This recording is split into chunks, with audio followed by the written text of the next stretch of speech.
నమస్తే welcome to I dream నేను మీ విజిత మొన్న వైజాగ్ నక్షత్ర కేసు అంతకుముందు సీరియల్ నటి పవిత్ర జయరాం కేసు ఇవి రెండే కాదండి ఇలాంటివి సమాజంలో మనము ప్రతిరోజు ఏదో ఒక వార్తా పేపర్లో మనం వింటూనే ఉన్నాం అసలు ఎందుకు ఇలాంటివన్నీ జరుగుతున్నాయి ఇలాంటివన్నీ జరగడానికి సమాజం అంతా పాడైపోయిందా లేదంటే ఎవరికి వారు చేసుకున్న అంటే వాళ్ళ కోరికలకు వాళ్ళ వ్యసనాలకు సంబంధించి అవి ఎక్కువైపోయి జరిగే తప్పులా అసలు ఏంటి ఇవన్నీ ఎందుకు జరుగుతున్నాయి వీటన్నింటినీ మనం అరికట్టలేమా ఇలాంటి వాటి గురించి ఎంతో మంది పెద్ద వాళ్ళు మనతో ఎప్పటికప్పుడు ఎన్నెన్నో ప్రోగ్రామ్స్ లో తెలియజేస్తూనే ఉన్నారు అయినా కూడా మార్పు ఏ మాత్రం కూడా జరగకుండా కొత్తవి ఇంకా అంటే కఠినమైన ఘోరాలు అనేవి వింటూ ఉన్నాం ఇలాంటి వాటి గురించి మనకు ఎవరో ఒకరు ఏదో ఒక రూపంలో చెప్తూనే ఉంటారు ప్రస్తుతం నాతో పాటు ఉన్నారు లైఫ్ కోచ్ ఫ్యామిలీ కన్సల్టెంట్ కే ప్రియా చౌదరి గారు మేడం ఎప్పటికప్పుడు మనందరికీ కూడా సోషల్ మీడియాలో ఇలాంటి ఘటనలు జరిగినప్పుడు అందరికీ చాలా చక్కగా ఎక్స్ప్లెయిన్ చేస్తూనే ఉంటారు వినగానే ఆ మాటలు ఖచ్చితంగా మారిపోవాలి అనే ఒక ఆలోచన ప్రతి ఒక్కరిలో వస్తుంది కానీ మరి ఎందుకు మార్పు రావట్లేదు ఇలాంటివి మళ్ళీ ఎందుకు జరుగుతున్నాయి తప్పు ఎక్కడ జరుగుతోంది ఇలాంటి విషయాలన్నింటినీ ఇప్పుడు మేడంతో మాట్లాడి తెలుసుకుందాం నమస్తే మేడం నమస్తే అమ్మా మేడం ఈ రోజుల్లో చూసుకుంటే అక్రమ సంబంధాలు ఎక్కువైపోయాయి అక్రమ సంబంధాలు పెరిగిపోవటానికి భార్యాభర్తల అంటే మధ్య ఉండే అండర్స్టాండింగ్ తగ్గడం వల్లే అంటారా సమాజంలో జరిగే ఈ పరిస్థితుల ప్రభావం అంటారా కుటుంబ వ్యవస్థ విచ్ఛిన్నం అవటం ఫెయిల్యూర్ ఫ్యామిలీస్ ఫెయిల్యూర్ ఎలా అంటారేమో ఇంతకుముందు ఏమయ్యేది అనంటే ఒక ఊరిలో ఉన్నటువంటి కుటుంబము ఆ చదువు సంధ్య అన్నీ అక్కడే ఉండే ఒకవేళ ఉద్యోగం ఎత్తుక్కోవాల్సి వస్తే ఆ పక్క ఊరో లేకపోతే గవర్నమెంట్ ఉద్యోగం అయితే దూరమో వెళ్ళేవాళ్ళు ఆ కుటుంబం తరతరాల గురించి ఆ ఊర్లో ఒక చరిత్ర ఉండేది అలాగే వాళ్ళ పిల్లలు ఎక్కడ ఏం చేస్తున్నారు అనేది ఆ ఊర్లో ఉన్నటువంటి ప్రతి ఒక్కళ్ళు సీసీ కెమెరాలే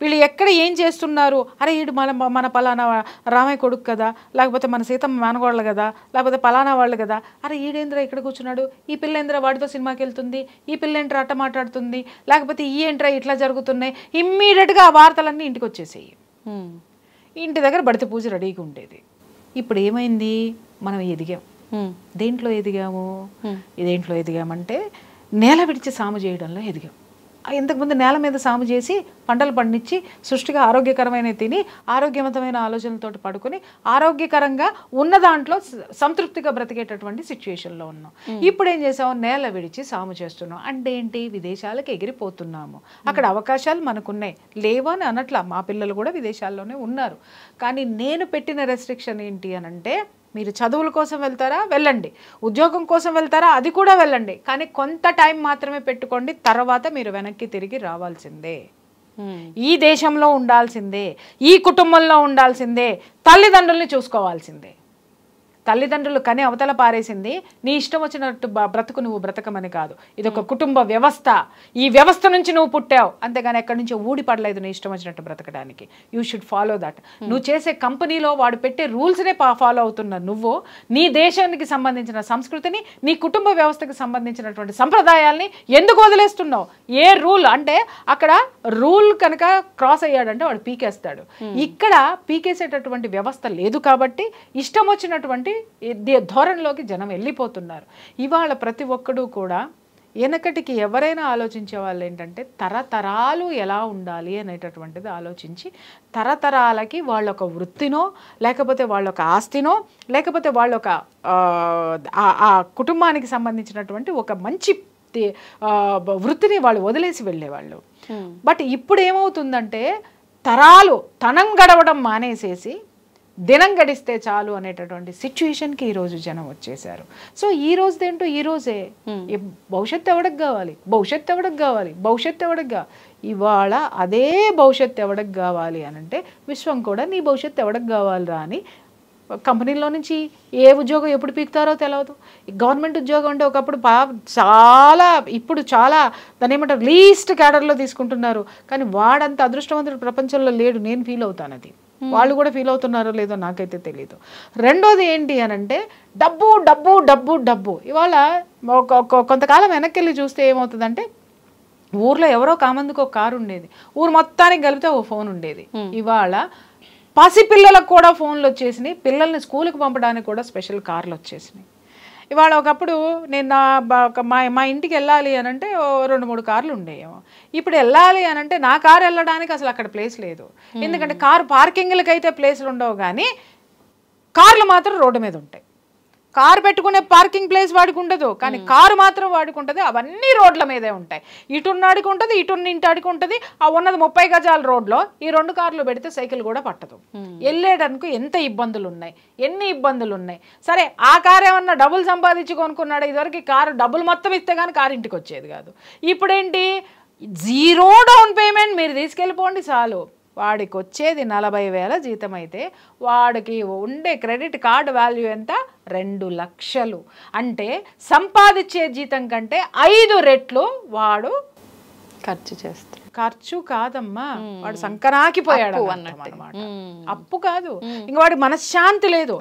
ఎందుకు, ఇక వాడు దేశం గురించి ఏం ఆలోచిస్తాడు, కుటుంబం గురించి ఏం ఆలోచిస్తాడు, యూట్యూబుల గురించి ఏం ఆలోచిస్తాడు, నీ గురించి ఏం ఆలోచిస్తాడు, మానభంగాల గురించి ఏం ఆలోచిస్తాడు, హత్యల గురించి ఏం ఆలోచిస్తాడు, దోపిడీల గురించి ఏం ఆలోచిస్తాడు, నేను ఓటు ఎవడికి వేయాలో ఏం ఆలోచిస్తాడు. ప్రపంచం ఎవరు రాసుకున్నారు ఈ రాత? ప్రపంచం రాయలా, గ్లోబలైజేషన్ రాయలా. నీకు నువ్వు రాసుకున్నావు, నాకు నేను రాసుకున్నాను. ఎందుకంటే ఈజీ ఆన్ మనీ ఏముందా అనేది జనం వెతుకుతున్నారు. క్రెడిట్ కార్డులే ఒక 2 నెలలు ఎక్కడైనా ఉద్యోగం చేస్తే ఒక క్రెడిట్ కార్డు వచ్చేస్తుంది. అప్పు దొరికిపోయింది, ఏదైనా చేసేద్దాం మనం. ప్రతి ఒక్కళ్ళు అప్పులు అప్పులు అప్పులు అప్పుల మీద వాళ్ళ దేశం నిండిపోయింది తప్ప ఆదాయం ఉన్నటువంటి వాళ్ళు ఎవరు, వచ్చిన ఆదాయంలో సంతృప్తిగా బ్రతికే వాళ్ళు ఎవరు? నేను నిజంగా చెప్తున్నాను కదా, ఇవాళ చూస్తే నాకంటే చిన్న పిల్లలు, నాకంటే ఖరీదైనటువంటి కార్లు వాడుతున్నారు. నాకు అర్థం కాదు, ఎక్కడి నుంచి వస్తున్నాయి వీళ్ళకి కార్లు, అర్థం కాదు. ఏం చేస్తున్నారు వీళ్ళు? Easy on money. అంటే ప్రతి ఒక్కడు కూడా విలువలకి తిలోదకాలు ఇచ్చేశాడు. కుటుంబానికి ప్రాముఖ్యత లేదు, విలువ లేదు. అతి భయంకరంగా ఈరోజు నేను వాడికంటే ఎక్కువ బ్రతకాలి అనేటటువంటి ఒక స్థితికి వెళ్ళిపోయాడు. ఇది దీనంతటికీ కారణం ఏంటి అని అంటే, ఏముందండి సమాజం అంతా అలాగే మారిపోయింది అని మాట్లాడతారు. నేను ఒక క్వశ్చన్, ఈ సమాజం ఎవరండి? మనకు అందని పదార్థమా అండి? ఏమన్నా ఆకాశంలో ఉన్నటువంటి చినుక అండి, మనం కంట్రోల్ చేయలేము, అది పడుతుంది అనుకుంటానికి. అది పడినా కూడా గొడుగు అనేటటువంటిది ఒకటి ఉందండి, మనం తడిచిపోకుండా. ఇల్లు అనేటటువంటిది ఒకటి ఉందండి, మనం సురక్షితంగా ఉండడానికి. అలాగే ఎన్ని మనకు ఆకర్షణీయమైనటువంటివి వచ్చినా మన కంట్రోల్ మనకుంది. మన జీవితం మన చేతుల్లో ఉండాలి. ఇవాళ మన జీతం ఎవరి చేతుల్లోకి వెళ్ళిపోయింది? క్రెడిట్ కార్డు ఇచ్చేటటువంటి బ్యాంకుల చేతుల్లోకి వెళ్ళిపోయింది, ఈఎంఐల చేతుల్లోకి వెళ్ళిపోయింది, కారు కొన్నవాడి షోరూమ్ వాడి చేతుల్లోకి వెళ్ళిపోయింది. వీళ్ళందరి చేతుల్లోకి మన జీవితం పెట్టేసిన తర్వాత ఇవాళ నాకు నువ్వు ఎట్టబోతే నాకెందుకు? నీ మీద ఒక కసి. ఎవరి మీద నాకు కసి? నా మీద నాకు కసి లేదు. ఈఎంఐలు ఆడు అమ్మాడబడుతున్నాడు కదా, ఆడి మీద కసి. ఈ ఈఎంఐలు ఎట్టా ఎగ్గొట్టాలి, ఆ ఎపిసోడు ట్రెండ్ అవుతుంది అనమాట. ఎవరైనా లాయరు, అడ్వకేటో, ఇంకెవరన్నాను ఈఎంఐలు ఈజీగా ఈ విధంగా మీరు ఉపశమనం పొందవచ్చు, మీరు ఏ విధంగానూ కట్టక్కర్లేదు అనగానే వాళ్ళ ముందు బారులు తీరేస్తారు. ఆ ఎపిసోడ్ ఫుల్ క్లిక్ అవుతుంది. తర్వాత భార్య, దానికి కారు ఉంది, నువ్వు కొంటావా సస్తావా, లేకపోతే వాళ్ళు అది కొనుక్కున్నారు, ఆ నెక్లెస్ ఉందా లేదా, ఇది అది అది అది అది భయంకరంగా ఈవిడ టార్చర్ పెట్టేస్తూ ఉంటుంది, భర్తను పెట్టేస్తూ ఉంటుంది. అది దానికోసం వీడు నానా అప్పులు చేసి, నానా లోన్లు తీసి, అన్ని బాహాటంగా చేసుకొని అవన్నీ పెట్టిన తర్వాత ఈఎంఐలు కట్టాల్సి వస్తుంది. వీటన్నిటికీ కారణం ఎవరు? నా భార్య. అసలు దీంతో నాకు సుఖం లేదు. ఏం ఎత్తుకుంటాడు వాడు? అక్రమ సంబంధాలు ఎంత బాగుంటాయి. ఎందుకంటే ఇక్కడ మనశ్శాంతి లేదు కదా. నేను అది పెట్టుకున్నానంటే ఎవడన్నా చెప్పుతో కొడతాడు అని. ఎందుకు కొడతాడు? బోళ్ళంతమంది ఇలాగే ఉన్నారు, మనం చూపించేస్తున్నాం కదా. మనం ఫ్యాబ్రికేటెడ్ స్టోరీలు రాసి అక్రమ సంబంధాల మీద రాస్తున్నాం, కానీ సక్రమ సంబంధాల గురించి ఎందుకు రాయమమ్మా? మనుషుల జీవితాల్లో ఎందుకు రాయం మనము? కుటుంబాలు విచ్ఛిన్నం చేసుకోకండి, కలిసి ఉంటే ఇంత బాగుంటుంది, మీరు ఇలా అవుతున్నారు, ఇలా ఉండండి. 1కి 10 గొంతుకలు లెగిస్తే అదే శాసనం అవుతుంది. 10 రాడు మాట పాడి అయి చెల్లు. ఇప్పుడు అంటే భార్య ఇలాంటి అవసరాలు అడగడం తప్పంటారా? అవసరాలు అడగడం తప్పనలేదు. విలాసాలు, శక్తికి మించి భర్తకి ఎంత జీతం వస్తుంది? పులిని చూసి నక్క వాతలు పెట్టుకున్నట్టు ఇవాళ ఎన్ని ఫాల్స్ ప్రెస్టేజెస్ జీవితాలు ఉన్నాయో యాజ్ ఎ ఫ్యామిలీ కౌన్సిలర్గా నాకు తెలుసు. ఎంతమంది మొగుళ్ళు జుట్టు పీక్కుని వస్తున్నారు నాకు తెలుసు. అలాగే ఎంతమంది భర్తలు అక్రమ సంబంధాలు పెట్టుకొని అది బాగుంది, ఇది బాగుంది, దాని షేప్ బాగుంది, దీని షేప్ బాగుంది అని పరుగులు పెడితే మేము మేడం 2 పిల్లల్ని కన్నాము, ఇదిగో మా డబ్బు మా జీవితం మొత్తం వీడికే దారిపోసాం, మమ్మల్ని ఏం చేయమంటారు అని అడిగే వాళ్ళు నాకు తెలుసు. నన్ను అడగండి, నేను చెప్తా.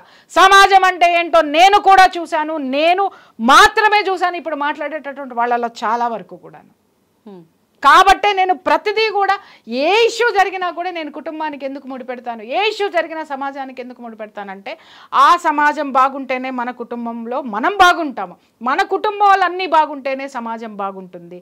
దయచేసి కుటుంబ వ్యవస్థను పట్టించుకోండి, మోరల్స్ని ఫాలో అవ్వండి, ధర్మాన్ని ఫాలో అవ్వండి అని చెప్తున్నాను నేను. ఇటువంటి రిలేషన్స్ వల్ల పిల్లలపై ఎటువంటి ప్రభావం పడే అవకాశం ఉంది? ఇప్పుడు మా అమ్మాయి నిన్న చెప్తుంది, ఏదో ఎవరో మా ఇంటికి వచ్చి స్కూల్స్ గురించి అడిగారు, ఒక 4 స్కూల్స్ చెప్తే ఈ స్కూల్లో జాయిన్ చేస్తారనంటే అమ్మ 8th క్లాస్ నుంచి బాయ్ ఫ్రెండ్స్ రెడీగా ఉన్నారమ్మా అనేసి ఇంకొక స్కూల్ పేరు చెప్పింది. వాళ్ళ అమ్మ ఆ స్కూల్లో 4th class eligibility boy friend girl ఫ్రెండ్కి. ఇంకా అనకండి, చెప్పేశాను నేను సమాధానం. ఏది ఏ విధమైనటువంటి ప్రభావం చూపిస్తున్నాయి, ఈ సబ్జెక్టులు మాట్లాడండి. మన పిల్లలు పక్కదోవ పడుతున్నారమ్మా, ఆ పిల్లల్ని ఇలా పెంచండి, ఇవి చూపించకండి, ఈ ట్యాబులు పెట్టకండి, మీరు ఉండండి. ఈరోజు ఇంట్లో ఇద్దరు కష్టపడితే కానీ ఇల్లు వెళ్ళదు, ఇది వాస్తవం, నేను ఒప్పుకుంటా.